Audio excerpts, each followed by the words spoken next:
Hello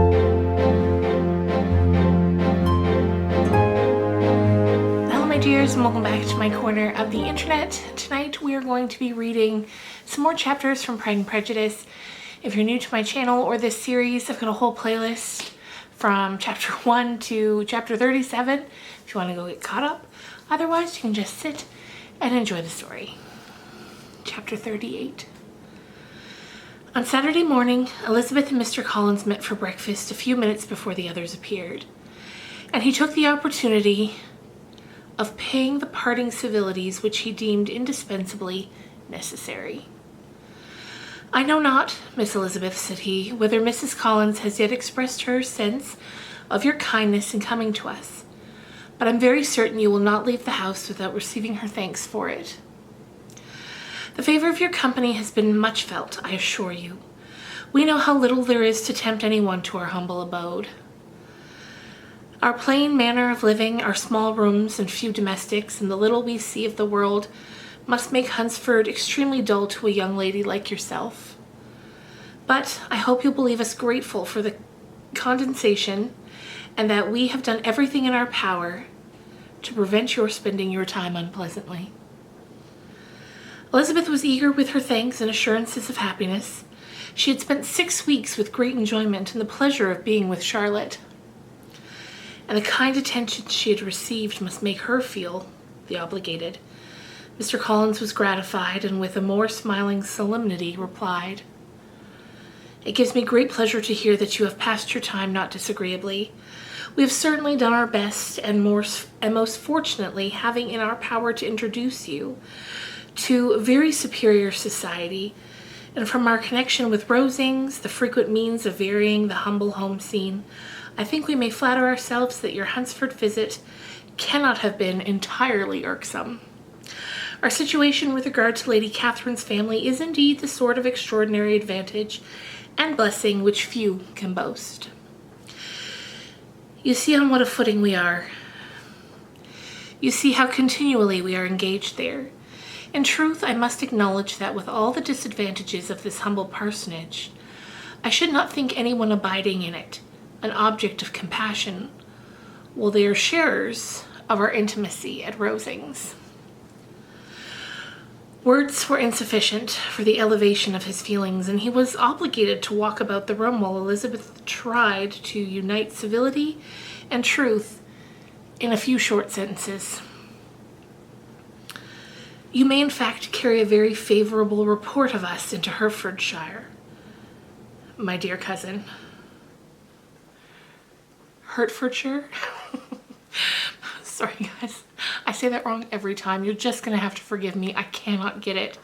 A few of you have commented. Hang on. Hertfordshire? My dear cousin, I flatter myself at least that you will be able to do so. Lady Catherine's great attentions to Mrs. Collins you have been a daily witness of, and altogether I trust it does not appear that your friend has drawn an unfortunate. But on this point it will be as well to be silent. Only let me assure you, my dear Elizabeth, that I can from my heart most cordially wish you equal felicity in marriage. My dear Charlotte and I have but one mind and one way of thinking. There is in everything a most remarkable resemblance of character and ideas between us. We seem to have been designed for each other." Elizabeth could safely say that it was a great happiness where that was the case, and with equal sincerity could add that she firmly believed and rejoiced in his domestic comforts.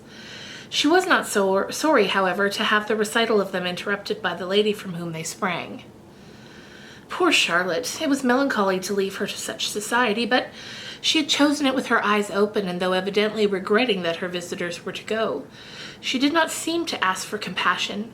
Her home and her housekeeping, her parish and her poultry, and all their dependent concerns had not yet lost their charms.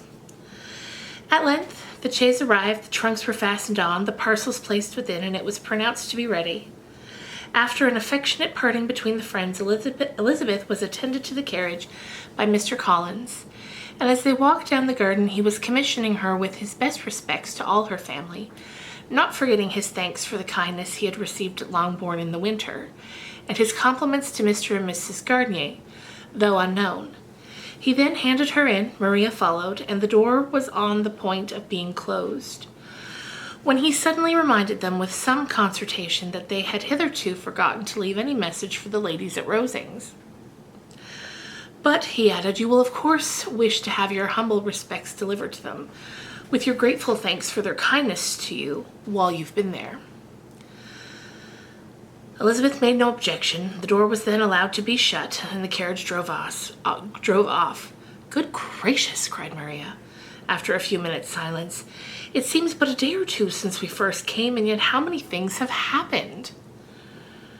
A great many indeed, said her companion with a sigh. We have dined 9 times at Rosings, besides drinking tea there twice. How much I shall have to tell. Elizabeth added privately, and how much shall I have to conceal? Their journey was performed without much conversation or any alarm, and within 4 hours of their leaving Hunsford, they reached Mr. Garnier's house, where they were to remain a few days. Jane looked well, and Elizabeth had little opportunity of studying her spirits amidst the various engagements which the kindness of her aunt had reserved for them. But Jane was to go home with her, and at Longbourn there would be leisure enough for observation. It was not without any effort, meanwhile, that she could wait even for Longbourn before she told her sister of Mr. Darcy's proposals. To know that she had the power of revealing what would so exceedingly astonish Jane, and must, at the same time, so highly gratify whatever of her own vanity that she had not yet been able to reason away, was such a temptation to openness as nothing could have conquered but the state of indecision in which she remained as to the extent of what she should communicate, and for fear, if she once entered on the subject, of being hurried into repeating something of Bingley, which might only grieve her sister further. Chapter 39. It was the second week in May in which the 3 young ladies set out together from Gracechurch Street for the town in Hertfordshire, and as they drew near the appointed inn where Mr. Bennet's carriage was to meet them, they quickly perceived, in token of the coachman's punctuality, both Kitty and Lydia looking out of a dining room upstairs. These 2 girls had been above an hour in the place, happily employed in visiting an opposite milliner, watching the sentinel on guard, and dressing a salad and cucumber.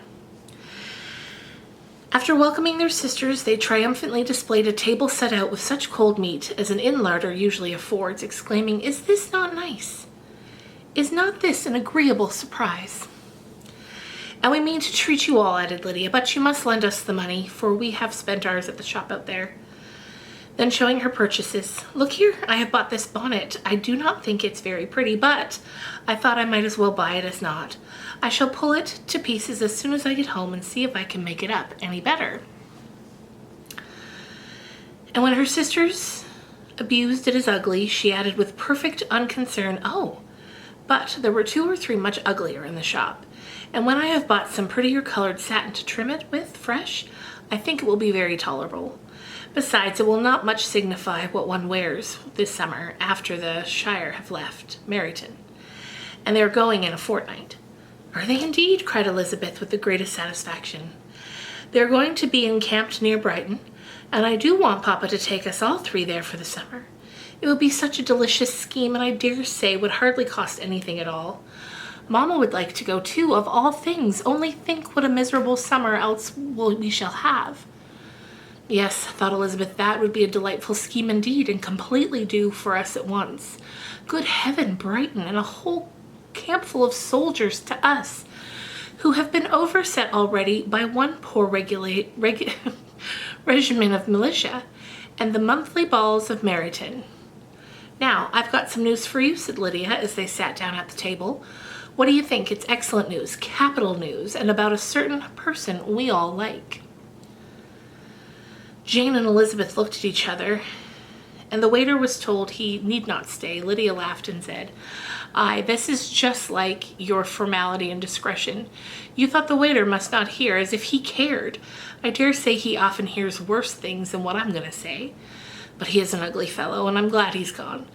I never saw such a long chin in my life. Well, but now for my news. It's about dear Wickham. Too good for the waiter, is it not? There's no danger of Wickham's marrying Mary King. There's for you. She's gone down to her uncle in Liverpool, gone to stay.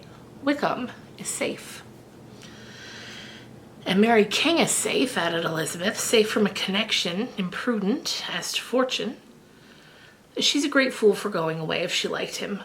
But I hope there's no strong attachment on either side, said Jane. I'm sure there's not on his. I will answer for it. He never cared 3 straws about her. Who could about such a nasty little freckled thing? Elizabeth was shocked to think that, however incapable of such coarseness of expression herself. The coarseness of the sentiment was little other than her own breast and harbored a fanciful liberal. As soon as all had ate and the elder ones paid, the carriage was ordered, and after some contrivance, the whole party, with all their boxes, work bags, and parcels, and the unwelcome addition of Kitty's and Lydia's purchases, were seated in it. How nicely we're all crammed in, cried Lydia. I'm glad I brought my bonnet, if it's only for the fun of having another bandbox. Well, now let us be quite comfortable and snug, and talk and laugh all the way home. And in the first place, let us hear what has happened to you all since you went away. Have you seen any pleasant men? Have you had any flirting? I was in great hopes that one of you would have got a husband before you came back. Jane will be quite an old maid soon, I declare. She's almost 23. Lord, how ashamed I should be of not being married before 23. My Aunt Phillips wants you to get husbands. You can't think. She says Lizzie had better have taken Mr. Collins, but I do not think there would have been any fun in it. Lord, how I should like to be married before any of you, and then I would chaperone you all to all the balls. Dear me, we had such a good piece of fun the other day at Colonel Forster's. Kitty and I were there to spend the day, and Mrs. Forster promised to have a little dance in the evening. By the by, Mrs. Forster and me are such friends, and so she asked the 2 Harringtons to come. But Harriet was ill, and so Pen was forced to come by herself. And then what do you think we did? We dressed up Chamberlain in woman's clothes on purpose to pass for a lady. Only think what fun. Not a soul knew of it but Colonel and Mrs. Forster, and Kitty and me, except my aunt, for we were forced to borrow one of her gowns, and you cannot imagine how well he looked. When Denny and Wickham and Pratt and 2 or 3 more of the men came in, they did not know him in the least. Lord, how I laughed, and so did Mrs. Forster. I thought I should have died, and that made the men suspect something, and then they soon found out what was the matter. With such kinds of histories of their parties and good jokes did Lydia, assisted by Kitty's hints and additions, endeavor to amuse her companions all the way to Longbourn. Elizabeth listened as little as she could, but there was no escaping the frequent mention of Wickham's name. The reception at home was most kind. Mrs. Bennet rejoiced to see Jane in undiminished beauty, and more than once during dinner did Mr. Bennet say voluntarily to Elizabeth, I'm glad you are come back, Lizzie. Their party in the dining room was large, for almost all the Lucases came to meet Maria and to hear the news, and various were the subjects that occupied them. Lady Lucas was inquiring of Maria after the welfare and poultry of her eldest daughter. Mrs. Bennet was doubly engaged, on one hand collecting an account of the present fashions from Jane, who sat some way below her, and on the other retailing them all to the younger Lucases, and Lydia, in a voice rather louder than any other person's, was entertaining the various pleasures of the morning to anyone who would hear her. Oh, Mary, she said, I wish you had gone with us, for we had such fun. And we went along. Kitty and I drew up the blinds and pretended there was nobody in the coach. And I should have gone all the way if Kitty had not been sick. And when we got to the George, I do think we behaved very handsomely, for we treated the other 3 to the nicest cold luncheon in the world. And if you would have gone, we would have treated you too. And then, when we came away, it was such fun. I thought we never should have gotten to the coach. I was ready to die of laughter. And there we were, so merry all the way home. We talked and laughed so loud that anybody might have heard us 10 miles off. To this, Mary very gravely replied, Far be it from me, my dear sister, to depreciate such pleasures. They would doubtless be congenial with the generality of female minds, but I confess they would have no charms for me. I should infinitely prefer a book. But of this answer Lydia heard not a word. She seldom listened to anybody for more than half a minute, and never attended to Mary at all. In the afternoon, Lydia was urgent with the rest of the girls to walk to Meryton, and to see how everybody went on. But Elizabeth steadily opposed the scheme. It should not be said that the Miss Bennets could not be at home half a day before they were in pursuit of the officers. There was another reason, too, for her opposition. She dreaded seeing Mr. Wickham again. She was resolved to avoid it as long as possible. The comfort to her of the regiment's approaching removal was indeed beyond expression. In a fortnight they were to go, and once gone she hoped there could be nothing more to plague her on this account. She had not been many hours at home before she found that the Brighton scheme, of which Lydia had given them a hint at the inn, was under frequent discussion between her parents. Elizabeth saw directly that her father had not the smallest intention of yielding, but his answers were at the same time so vague and equivocal that her mother, though often disheartened, had never yet despaired of succeeding at last. And that's the end of chapter 38, and that's where we're going to end it for now. But I hope you enjoyed these chapters and all the chapters that came before it, and I will see you guys on Monday with another vlog. Bye.